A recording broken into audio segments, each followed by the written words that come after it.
Hello and welcome to Too Sharp. I'm Nisha Podar and getting you my top picks for today that you should know about.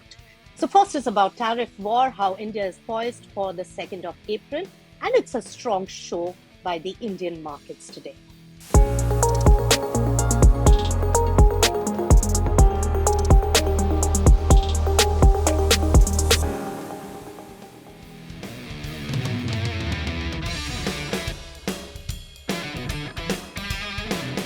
US President Donald Trump is preparing to implement reciprocal tariffs on Indian imports, which are scheduled to take effect on 2nd of April 2025.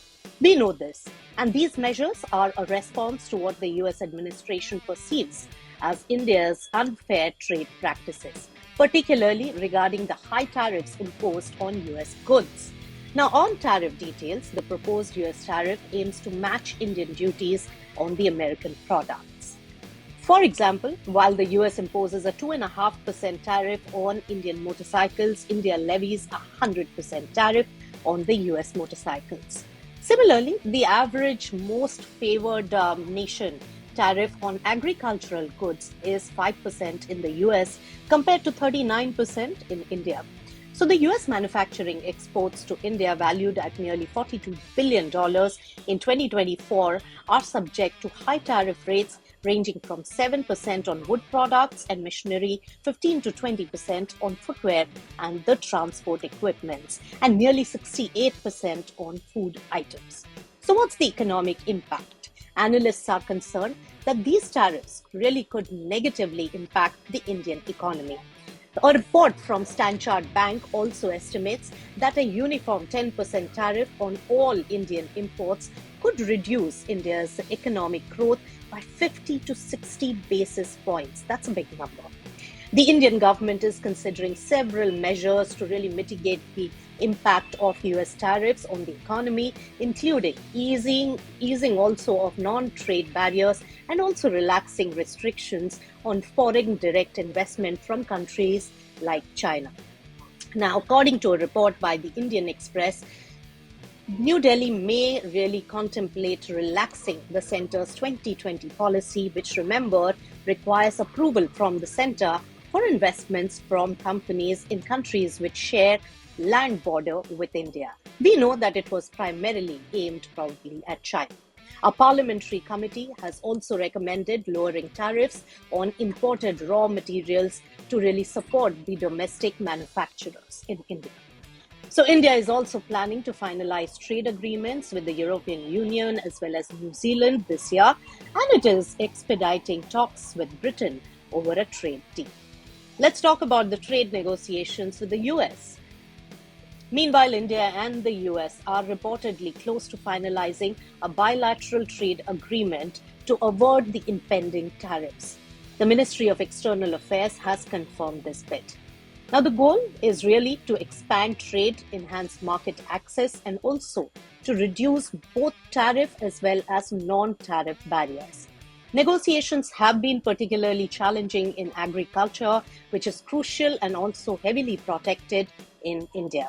So India has also made efforts to address US concerns over higher tariffs in some parts. So the Indian government has recently reduced, remember, certain import duties on American products, like on February 13th, India lowered the customs duty on imported bourbon whiskey from 150% to 100%. India has also announced plans to cut duties on high-end motorcycles and also cars, which may benefit some of the American manufacturers like Harley-Davidson. These talks continue, and 2nd April will be an important day to watch out for.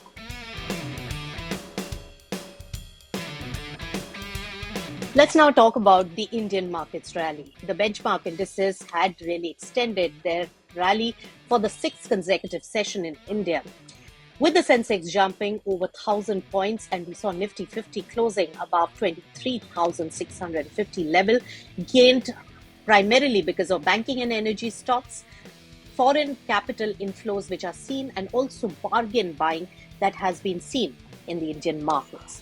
Heavyweights and financials advanced over 1.5%. Kotak Mahindra Bank jumped 2.6% to its highest level since October 2021.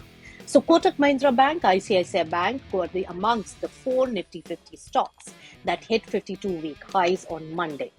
In an important theme-based rally, also the energy index gained 1.5%, with GAIL, Gujarat State Petronet both rising in trade.